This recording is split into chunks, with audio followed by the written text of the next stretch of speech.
Tere päevast!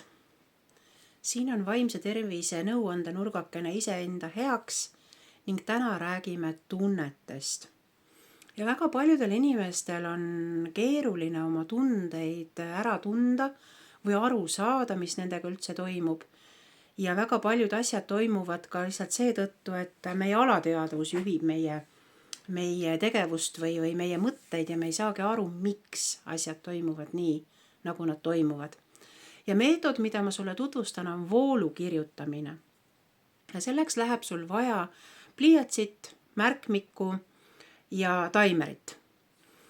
Ja kui sa valid seda praktikat teha või harjutada, siis see miinimumaeg selleks on 7 päeva või nädal aega, siis võiks öelda niimoodi.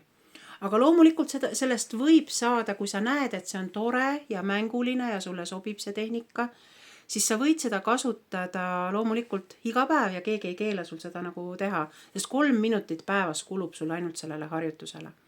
Ja panedki omal taimeri 3 minuti peale, aga enne unustasin öelda, et soovitav on see, et sa valid ühe aja päevas, millal sa seda teed. Kas see aeg on hommikul või aeg on õhtul või lõunapausi ajal, aga et vali nagu pigem üks kindel osa sinu päevast, et millal sa sellega tegeled. Siis paned oma taimeri 3 minuti peale, märkmik ja pliiats on sul olemas ja kui 3 minutit läks käima, siis teema on see, mida ma praegu tunnen. Ja paned kirja kõik mõtted ja seosed ja asjad, mis sul tulevad selle küsimuse peale, mida ma praegu tunnen. Ja palun ära mõtle seal juures selle peale, et kas laused on loogilised ja kas eelmine lause on järgmisega üldse seotud või konteksti väline. See ei puutu üldse asjasse. Paned lihtsalt kirja. Ja kui su mõttelõng katkeb, siis lihtsalt kirjutad, et ma ei tea midagi või see on loll ülesanne, ma ei taha seda teha rohkem. Vahet ei ole, aga sa kirjutad järjest 3 minutit. Kui kell hakkab helisema, lõpetad lause, paned punkti ja selleks korraks on ülesanne tehtud. Homme jälle.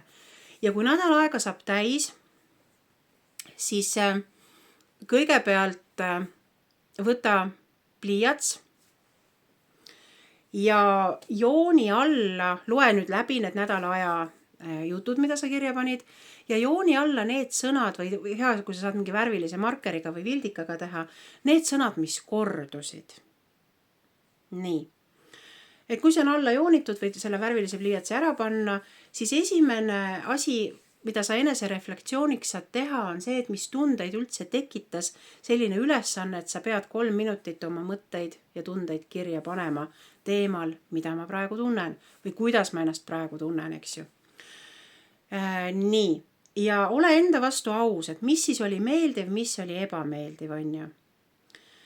Teine küsimus on see, et mida sa märkasid enda puhul peale kirjutamist, et kui sa selle käest ära panid, nii-öelda 3 minutit sai täis, mida sa enda kehas ja mõtetes märkasid tavaliselt. Ja 3. asi on nüüd see, et kuna sa juba joonisid alla, siis vaata selle pilguga seal ringi oma tekstides, et millised sõnad korduvad. Et tegelikult nende korduvate sõnadega on võimalik edasi minna. Et need korduvad sõnad peegeldavad sulle mingit sinu elu olukorda, kas mingit probleemi või mingit lahendust või mingit võimalust, mingit kitsaskohta. See nüüd sõltub, eks ole, et mis nende sõnade sisu on.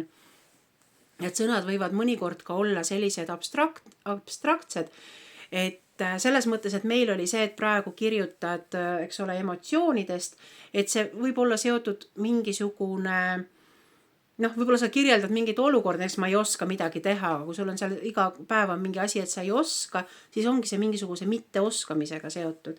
Aga samas see võib olla ka mingisugune emotsioon, mis sul kordub, näiteks mingisugune pinge või viha või ärritus või pahameel, et siis see on asi, millega saab edasi tegeleda. On ju? Aga mina ise olen seda praktiseerinud niimoodi, et ma olen seda teinud pikema aja vältel kui nädal aega ja tegelikult see on nagu väga hämmastav, kuidas see 3 minutit päevas annab sulle võimaluse liikuda mingi asjaga järjest sügavamale ja saada nagu enda olukorrast järjest selgemini aru.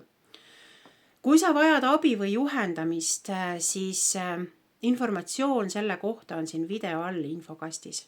et loe sealt edasi ja vajaduse korral siis võta ühendust. Soovin sulle ilusat päeva ja ära unusta, et oktoober on vaimse tervise kuu, et tuleb endaga tegeleda. Rõõmsate kohtumisteni!